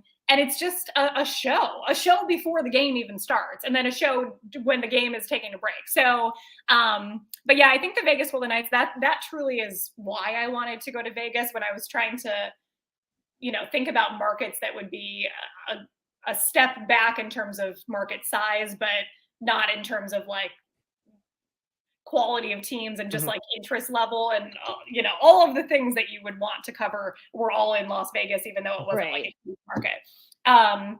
But I think that the way the community came around the team right after the mass shooting, I mean, their first game was 9 days after the worst mass shooting in the country. And so it was just an incredible season. And I think because of that timing and because of how the Golden Knights performed that first season and because of how they were out in the community and they really showed that they cared, they will forever be Vegas's like number one team. And I think that's why it made it so special to watch. It's not just a professional sports team. It's like that team provided people in Las Vegas something to rally around. And it was really special.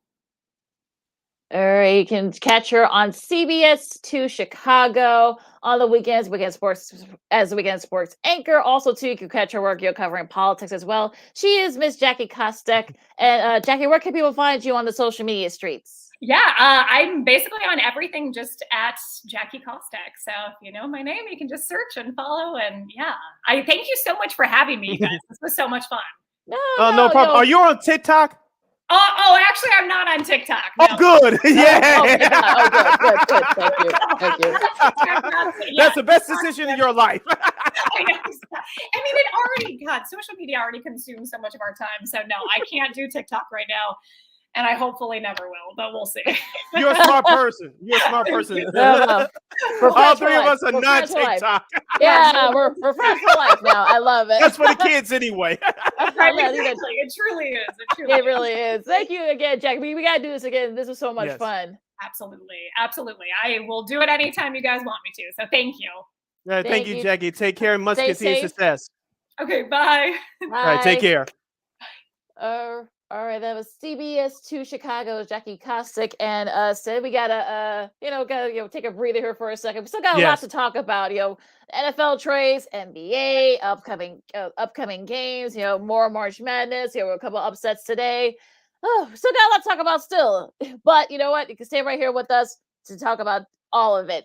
This is Second Stage Sports on Sports Zone Chicago, and we'll see you in a few minutes. AutomotiveMap.com presents the Sports Flash on the Sports Zone Chicago.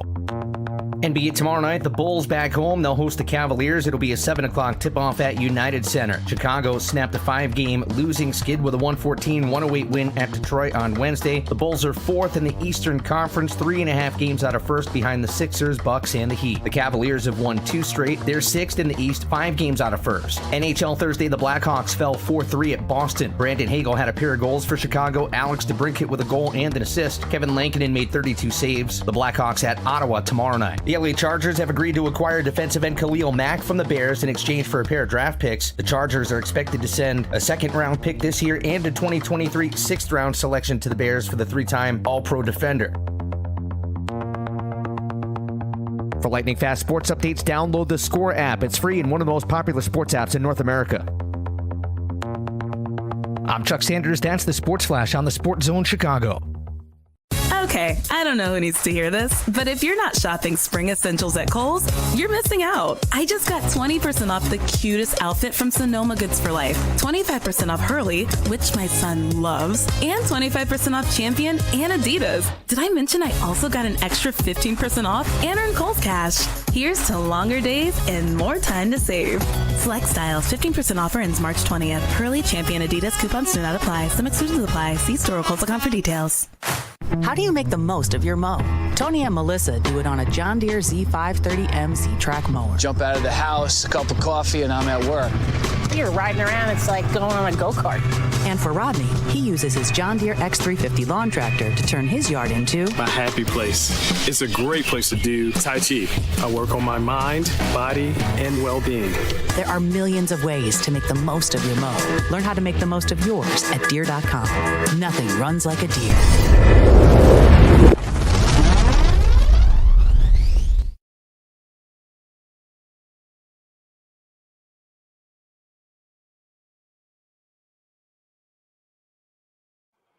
Welcome back to Second City Sports Live and in Living Color on the Friday edition, right here on Sports Zone Chicago. Sid Lakeena here with you. Last segment of the show, last segment of the week for us.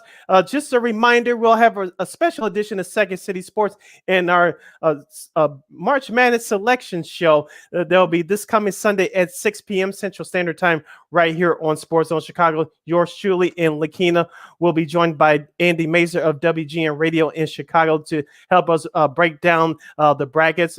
After you watch that madness on CBS with Greg Gumbel, Kenny Smith, and Charles Barkley, Seth Davis, and Clark Hello, insult your intelligence, at least some of them. Anyway, after they revealed that the brackets at 5 o'clock, 6 o'clock on Sunday night, tune in right here on Sports Zone Chicago as we review the brackets that were released the previous hour. We'll have special guest Andy Mazer on to help us out with that. Lakeena, let's get back into the show and finish strong. As you mentioned, we'll talk NFL. Aaron Rodgers, I'm not surprised, even though I said he was going to play for another team next year. He's going to stay as a neighbor of us to the north for at least one more year, as he's going to play for the Green Bay Packers. And Russell Wilson finally got his wish. Last year, he was talking about, I didn't say I wanted to be traded. Remember all that madness? Well, this year, the madness has moved to the Mile High City in Denver, Colorado, as Russell Wilson will play for the Denver Broncos for this upcoming season for the remainder of his contract. Lakeena, I'll give you the floor to get your reaction of the news of the two biggest named quarterbacks currently in the NFL. Yeah, it's one of those things where, like, I was not surprised that Aaron Rodgers decided to stay. I know there were some thoughts that maybe he was going to go to Denver and because he got his OC there, but I didn't think that was going to be the case. Now, as far as Russell Wilson, I think he was their plan B. I feel like the Broncos, so he got his wish, and it sounds like they're going on full rebuild. It looks like that's what the Seahawks are doing. They traded Jamal Adams, they released Bobby Wagner, they got rid of Russell Wilson, so I feel like maybe they are kind of in rebuild mode, the Seahawks are. And look, the AFC West is going to be, a total logjam when it comes to quarterbacks. Of course, you got, Patrick Mahomes, Justin Herbert, Derek Carr. You got is now, like, I guess you could say that's now the fourth best quarterback in that division now. Russell Wilson joined the Broncos. So I think that's going to be sort of the thing where it's definitely going to be a logjam. So, and also to another trade, speaking of quarterbacks, not really like the best quarterback, but he did lead the Colts to the playoffs, unfortunately, Carson Wentz. So now they get rid of so he got traded. So now go to the Commanders. So that frees up a lot of money for Indianapolis. Now they're looking for a quarterback too. Jimmy G, Garoppolo, he had shoulder surgery this morning. You got to think his name's being popped up. Some people said maybe Tom Brady might go to San Fran. He might want to go to San Francisco. That's where he's from. Who knows? But yeah, look, we thought that maybe MLB could probably get going with, getting their lockout sell. The NFL is like, they kind of like smack them in the head, like, oh no, we're the top dogs here. So it's crazy. Of course, the Khalil Mack trade, say it before, the Chargers going to eat up some of that money. And look, they're going to be, the Bears going to have 100 and some million in 2023. So, that was probably the best decision for them to make. You think Ryan Poles is going to have to wipe the slate clean. He won't say it's a rebuild, but it looks like that's what they're going to do. But as for, the Chargers, with him, with Mac, both went healthy. I think that's going to be the key here. Both can stay healthy. I think the Chargers can be right there in the AFC West.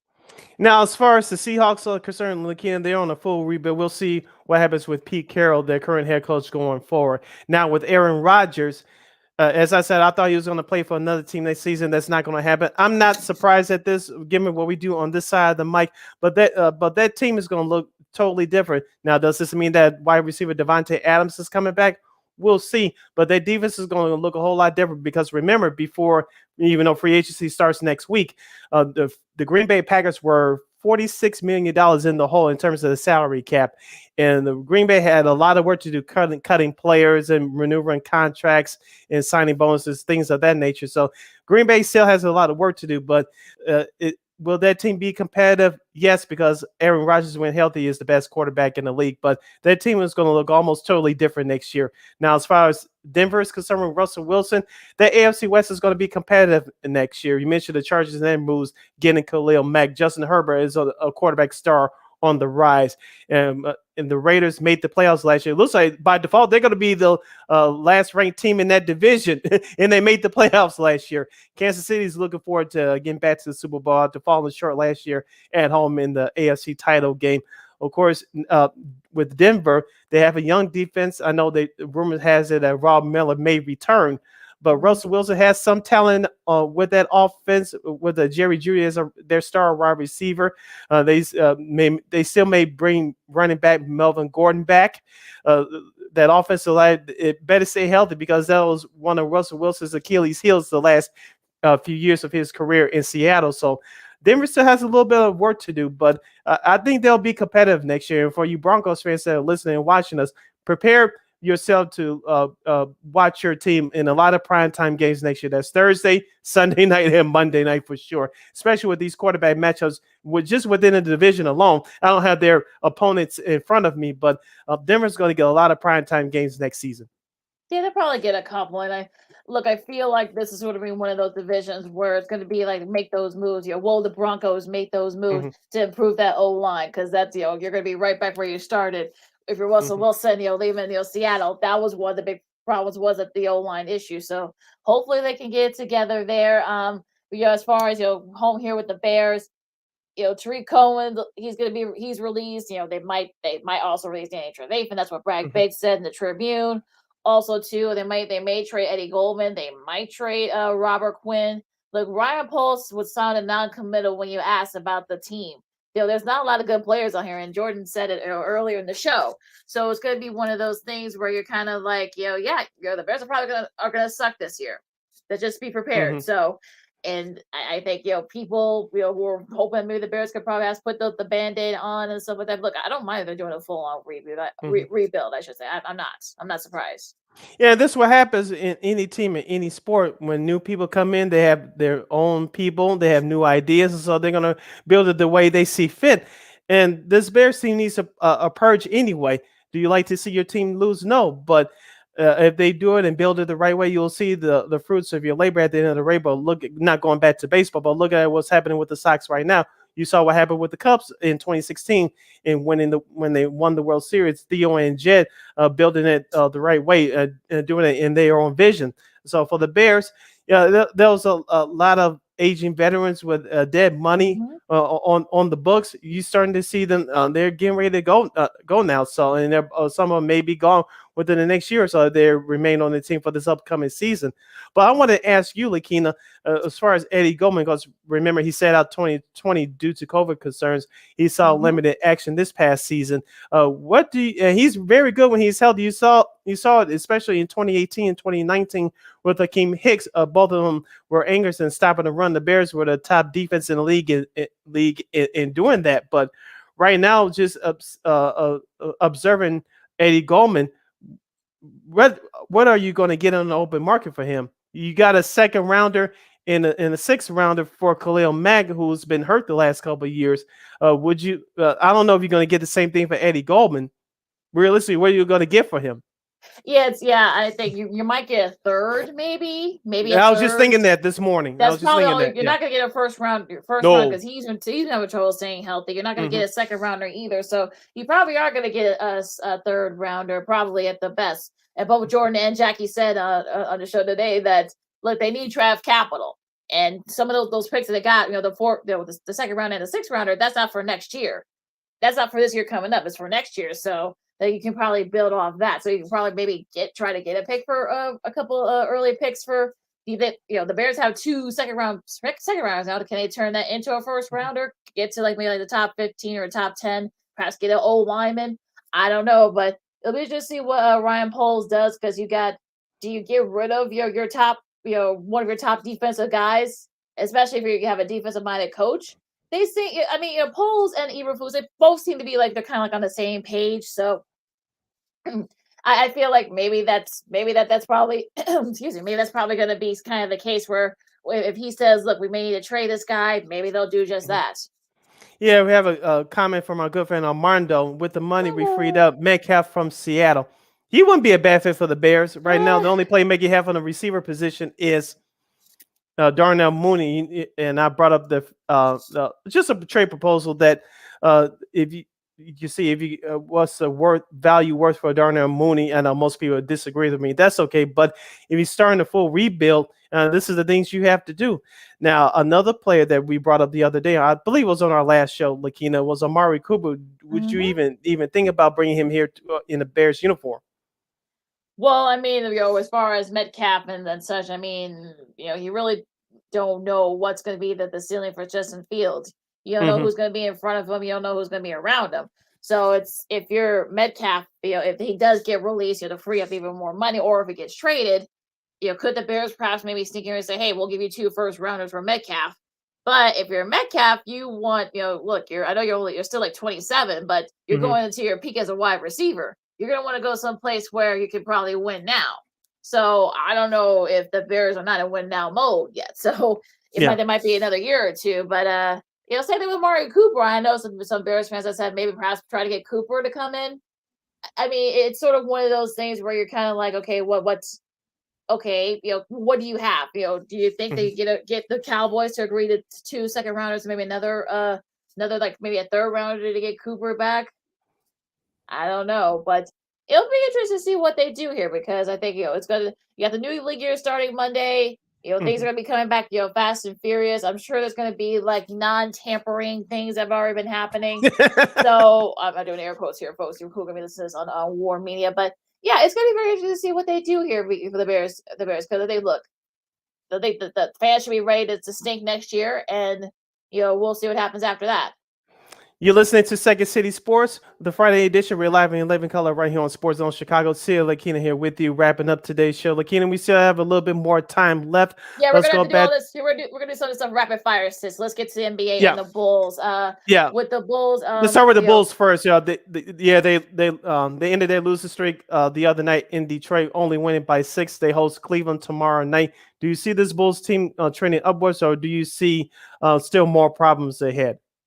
Well, I mean, it looks like Zach. We'll see if Zach Levine plays tomorrow. He didn't practice today because of knee soreness in that left knee of his. So we'll see. I think that Pistons win. I think could only help the Bears psyche, because they were kind of Bulls. I don't want to say I don't want the Bulls psyche. I should say I don't want to. I don't think feel like I got Bears on the mind for some reason. For some reason they were in free fall. I don't think they were, but I think with the log jam in the East, everybody being kind of like right there, I feel like maybe they needed this win. We'll see what happens. Look, if Zach doesn't play or if he has to be limited, we'll see. I mean, the Cavs are still sort of lingering right there. They won a couple in a row. I know Allen's been out, but again, we'll see. I mean, they've given the Bulls a hard time this year, so we'll see if they could. We'll see that the same story tomorrow night. But it'll be interesting to see what they do here. The next 6 games are pretty. They could probably win like half of those games. I feel like so. They could have a shot at perhaps maybe kind of getting sort of everything right there, especially now with those like Caruso starting to practice, P will as well. It might be a little bit longer for Alonzo, but I think the Bulls can perhaps maybe kind of get back on track and just get to the tide turn. They got Cleveland, Sacramento, Utah, Phoenix, Toronto, Milwaukee. They could probably win maybe if they go 3-3 in those next 6. I think you should be pretty happy if you're a Bulls fan.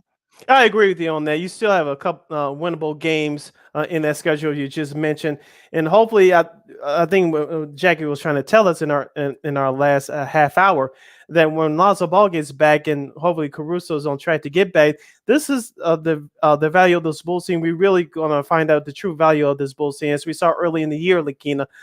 Where was only the few players we were talking about early in the season, Lakeena, as far as the Bulls concerned? Alex Caruso, he brought that intensity off the bench. He provided some additional scoring, which we didn't expect. Now, if you watched him with the Lakers, he brought that intensity defensively off the bench. You saw that in the beginning of the year before he was injured here, but he brought the outside shooting, and he brought a new leadership coming off the bench. And so that's something that's desperately needed with this Bulls team right now. Now, they still have a problem defending pick and roll, and they still have a problem with the defensive defense in the interior. Now, Tristan Thompson helps out a little bit with that, but given his age, you can't expect him to play over 15 minutes a game.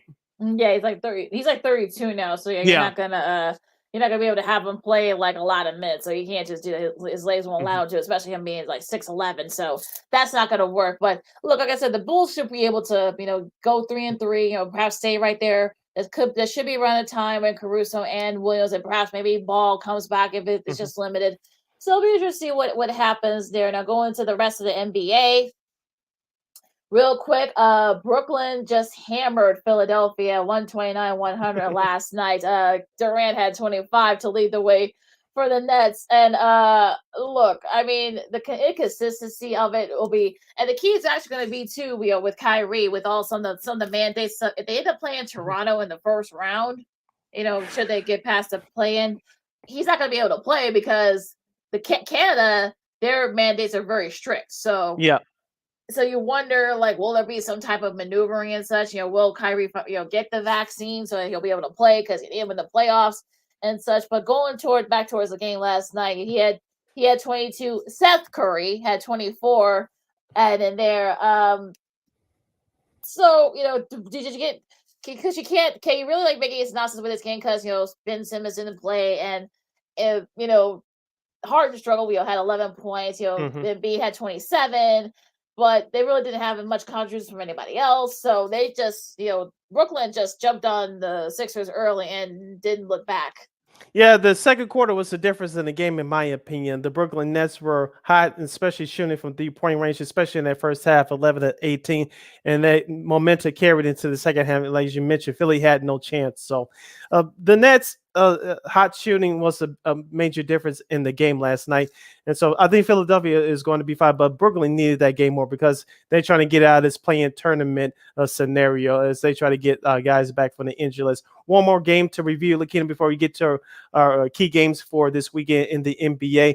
The Warriors defeated the Denver Nuggets and come from behind fashion, 113-102. Steph Curry doing Steph Curry things again as the Warriors are trying to get back on track.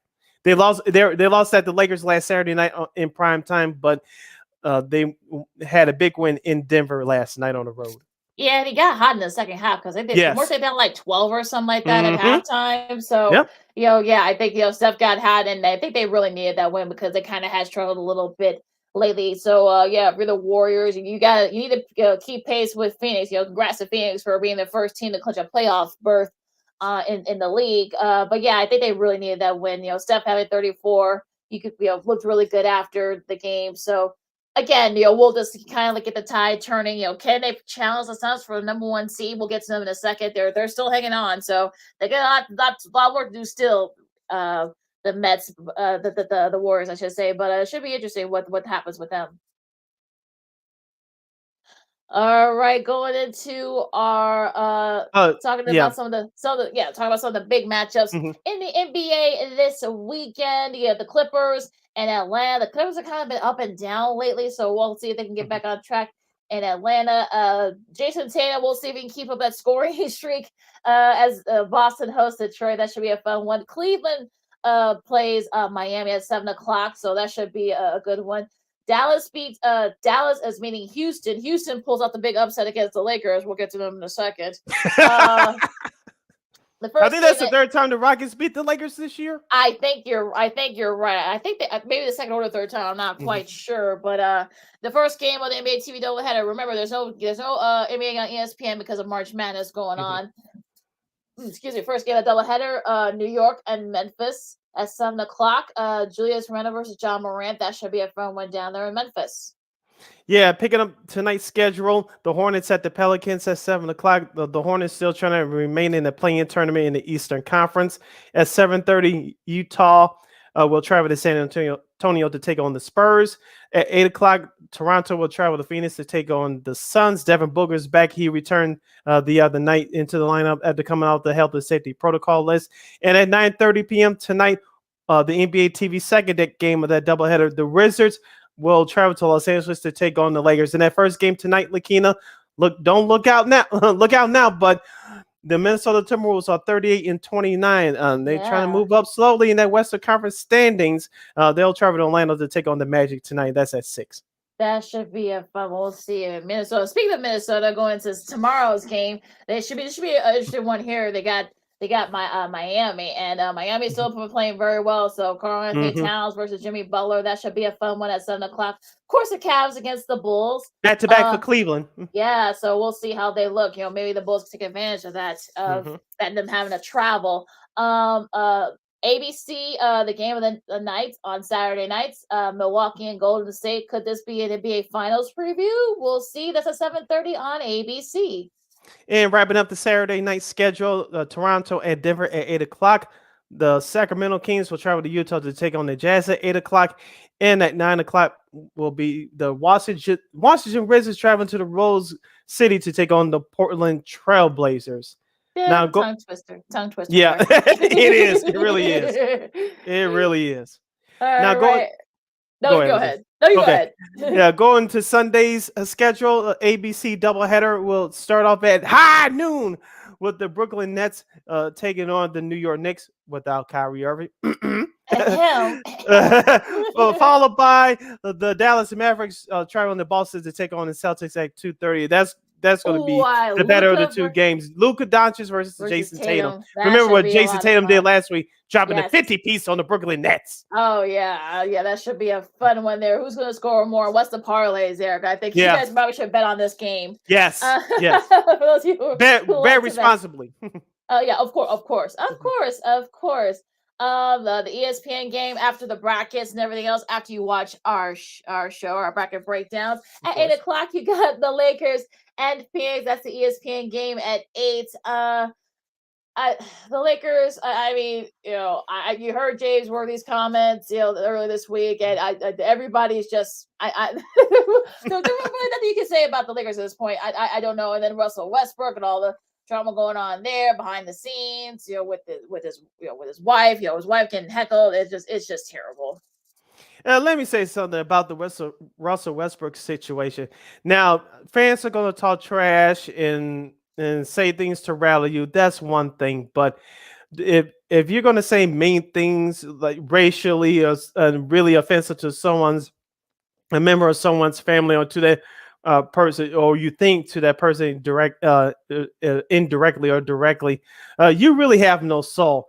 Now, on the flip side, many of these athletes, they have to tune that stuff out. Unfortunately, that's part of the job. But is there a line to be crossed? As I just mentioned a second ago, yes. Now, with Skip Bayless, what he did earlier this week on his show on FS1, calling him Westbrook, okay, he did that, but that's nothing to really get upset about.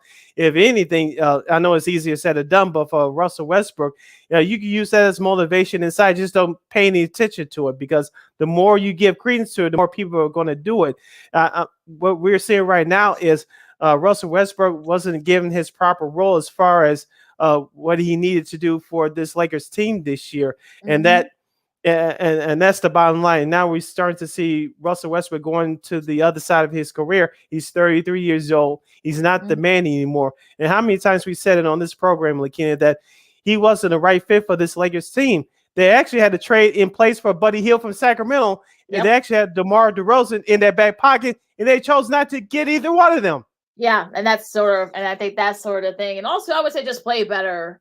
That's all you got to do. Just play better. I think that's going to be the thing. And I think, that's one thing of quieting everybody. Now, but leave the spouses and the parents and the kids out of it. And the parents and the kids, don't egg it on. Because I've seen that happen too. So also to our buddy Armando said the same thing right on Armando as usual, that is crossing the line by the fans. And yeah, you're right. You can boo, heckle, whatever. But don't say something racially or sexually or someone's sexual orientation or what have you. And just leave the kids and the parents and I would say also to those guys, don't egg it on. Yeah, and also to just one more quick thing before we move on. Most of these people that heckle and do say stupid things or do edgy and dumb things, I guarantee you, they saw them in public face to face, none of that stuff will be happening. They'll be kissing their rear ends. Oh yeah, especially if they were playing if they were playing well. That's another thing too. Exactly. If they were right there near like the top, even if they're like in the top 4, maybe in the top, or even at least in the top 6 at the very least, this wouldn't be an issue. But since they're right there in the play-in, everybody has something to say. So just play better, and everybody can just just play better. That's all I gotta say about that. Yeah. You got some sports media news for us, Sid? Yeah, Armando with another comment, and don't make it personal. Right on, Yes, and that's our exactly. message here. Apple TV is officially Apple TV starting this season will have Friday night doubleheaders on their platform, and the games will be produced by MLB Network. Yeah, we talked about it earlier on the show, and it's again, this is sort of like going to the streaming part where there's not a lot of baseball on nationally on Friday, so I guess Apple TV saw this as an opportunity for them to pounce. So again, there aren't that many people that have Apple TV, so if you have Apple TV and such, you can enjoy it. But I think some folks are kind of like, oh, okay, you're gonna have if you get the marquee games on there too, if it's like a big series, get that first games since ESPN and Fox will have some of the other national games over the weekend. Maybe this is a good way to kickstart it, but we'll see. And speaking of ESPN, a veteran TV anchor and play-by-play man, Mark Jones, who's currently working with the Sacramento Kings, he re-ups with ESPN with a new multi-year deal. So congratulations to him. Lakeena, I know I'm telling my age, but I remember him hosting the NBA Today show back in the day when he did that little jump shot pose to close out the show. Yeah, I can go further. I remember one of his first assignments with ABC Sports was one of the Globetrotter games. So, that one of his first. Yeah, that's it. Look, we're doing the same. You're older than me, sis, so don't even try. I'm 29. Damn it. Yeah, okay. You say so, but yeah. So, look, he's a great play-by-play guy. He does a great job with the Kings. Make things a little bit interesting with the Kings with everything else going on. So, good for him, and hopefully he and RG3 can stay together because they were really great last season talking college hoop. Yes. And buddy Armando with another comment. I know my son will get the MLB Apple package. He has Apple TV, and he's a baseball coach in freak. Yeah. Yeah, that's the audience that they're trying to get. So I think Armando's son is probably going to be like right there signing up for the MLB package. So the prices varies, depending on the type of package you get. So if you already have Apple TV, you probably get a little bit of a discount, like Armando's son does. So yeah, we'll see. Anything else said before we disperse? We covered a lot today.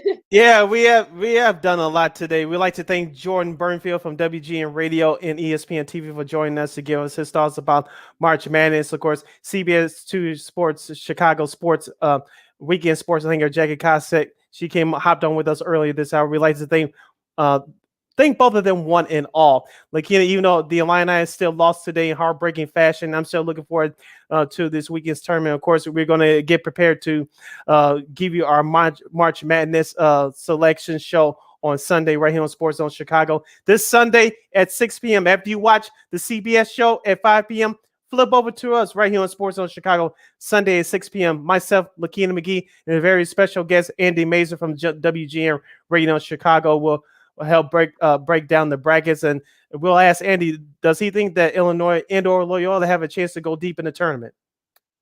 I'm sure we'll have a lot to say on that front. Also, too, you got a lot of, of course, you got the NBA. We talk about the games. Also, for you golf fans, I wish our girl Christine Manica was here with us. I know she's a big golf fan as well. They got the Players Championship going on right now. We might have a Monday finish because they already had to suspend play today down there in Florida. So we'll see, how they finish. One of the fifth major, if you will. And also congrats to Tiger Woods for going into the Golf Hall of Fame, showing our age, I guess. Yeah.